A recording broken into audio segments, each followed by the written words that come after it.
Assalamualaikum warahmatullahi wabarakatuh. Selamat pagi semuanya. Saya lanjutkan untuk mahasiswa Prodi Manajemen kelas C siang hari ini, perkuliahan D1 setara D1 komputer untuk mata kuliah SPSS.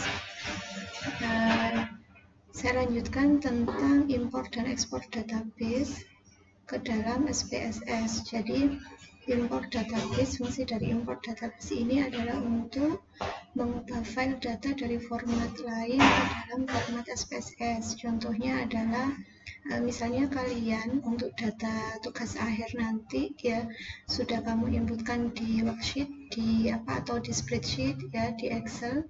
Nah, untuk mengubah dari format Excel ke dalam format SPSS maka berikut beberapa langkah import datanya.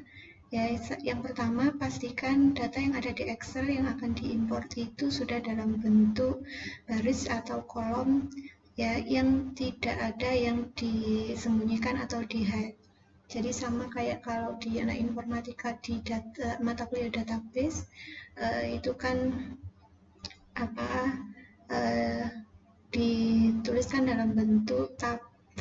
Di dalam database itu ada tabel di mana tabelnya itu ada recordnya kalau untuk database relasional ya, sehingga ketika data yang mau diekspor ke SPSS maka pastikan tidak ada cell atau tidak ada kolom yang di-hide.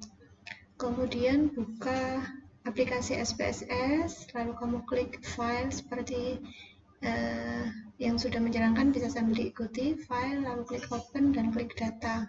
Nanti tampilannya seperti ini. Jadi kalau spreadsheet ya bentuknya seperti spreadsheet atau MS Excel terdiri dari beberapa kolom dan baris. Lalu tinggal diklik file, open, lalu pilih data.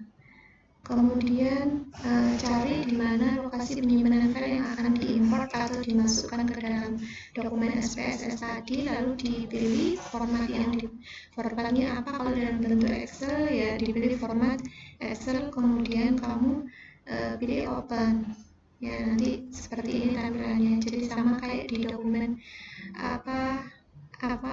Excel gitu ya tampilannya. Nah, lalu dipilih open. Nah, maka nanti datanya tadi akan tersaji seperti ini sesuai dengan variabel atau kalau di itu kriteria ya. Nah, kalau untuk ekspor, jadi ketika kamu sudah punya data, misalnya kamu entry input di SPSS lalu kamu ingin mengekspor ke bentuk yang lain selain bentuk SPSS, misalnya dalam bentuk Excel, maka langkahnya buka dulu aplikasi SPSS, kemudian siapkan data yang nanti akan diekspor di SPSS ya.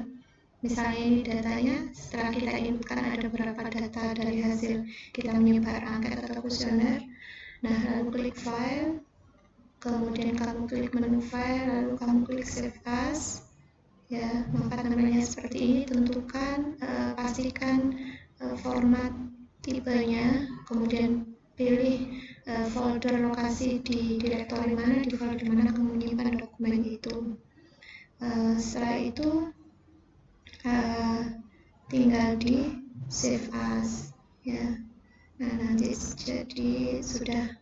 Nah, lalu kalau kemarin kita sudah saya menjelaskan tentang menu-menu yang ada di SPSS ya. Kemudian ini tadi tentang import dan ekspor data dari SPSS. Lalu ini caranya memasukkan data ke dalam SPSS.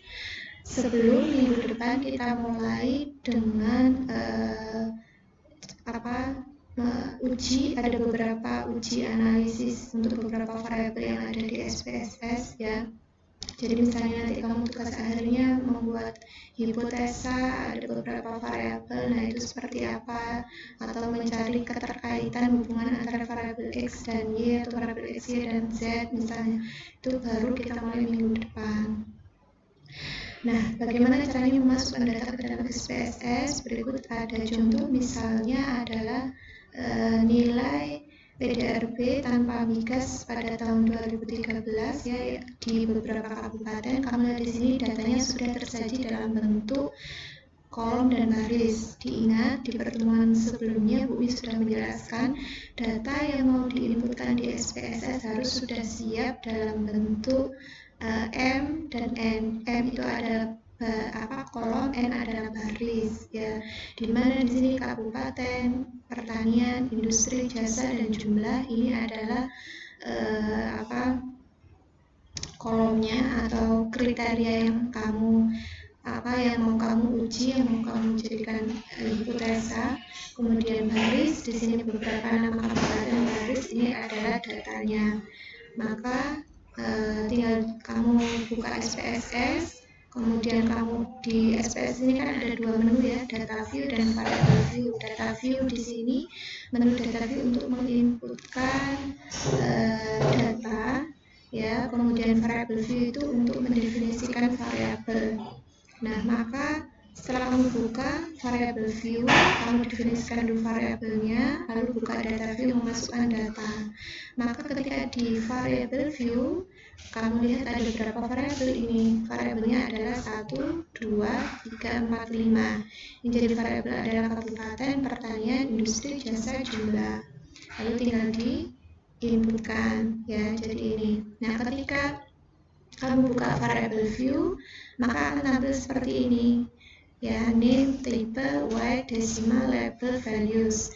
Name ini adalah nama variabelnya, tipe ini tipe datanya, ya. Kalau di anak informatika database misalnya name-nya adalah tadi kabupaten.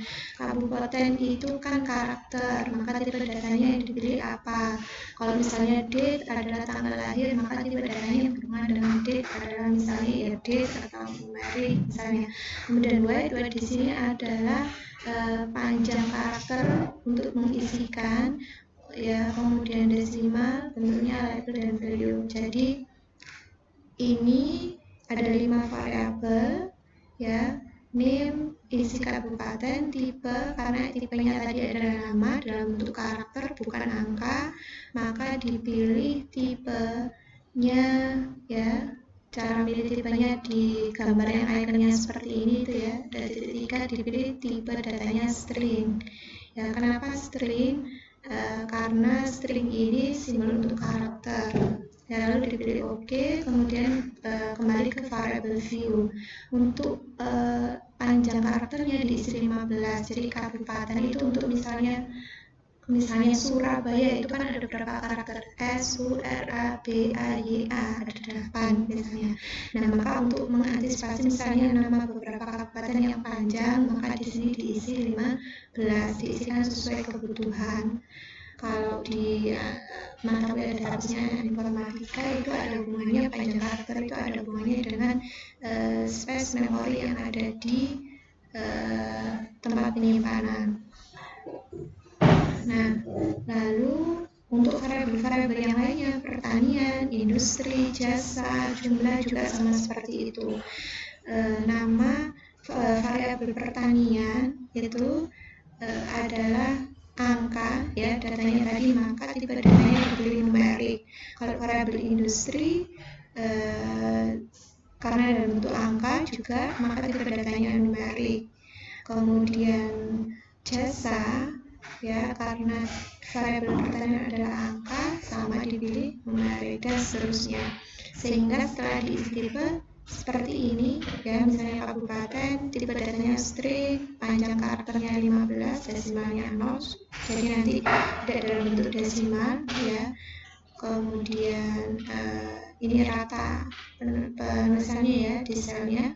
Nah, sudah selesai, maka diklik icon data, ya, view icon data, lalu view yang ada di bagian bawah untuk memasukkan, menginput datanya. Nah, tinggal diinputkan datanya. Jadi tadi sudah jadi variabel kabupaten, pertanian, industri, jasa, jumlah, maka tinggal diinputkan datanya, masing-masing data itu, ya.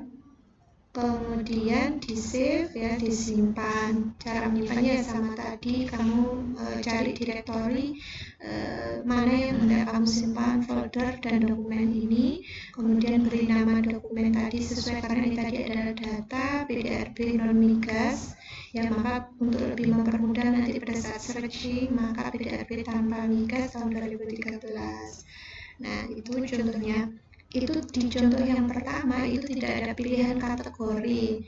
Jadi misalnya kayak gender, jenis kelamin itu kan ada pilihan pria atau wanita.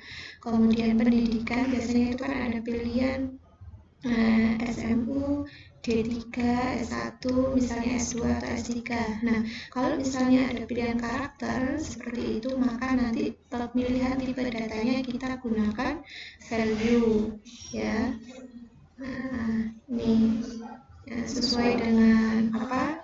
Jadi misalnya value-nya diisi untuk angka 1 ada pria, kemudian untuk value angka 2 adalah wanita. Cara pemilihannya sesuai dengan yang di sini, ya. Diikuti dari file PPT-nya ini. Di video ini saya nggak menjelaskan satu-satu karena sudah lengkap ya di filenya. Nanti ada beberapa soal latihan. Silakan dikerjakan. Kalau ada yang belum paham mau ditanyakan, langsung tulis di kolom komentar atau bisa juga di learning management system kita spada.umg.ac.id ditulis di situ, atau bisa juga WA ke Bu Umi kapanpun ya. Saya akan menjawab. Saya akhiri pertemuan siang hari ini. Mohon maaf kalau ada kesalahan. Kurang lebihnya, Assalamualaikum warahmatullahi wabarakatuh.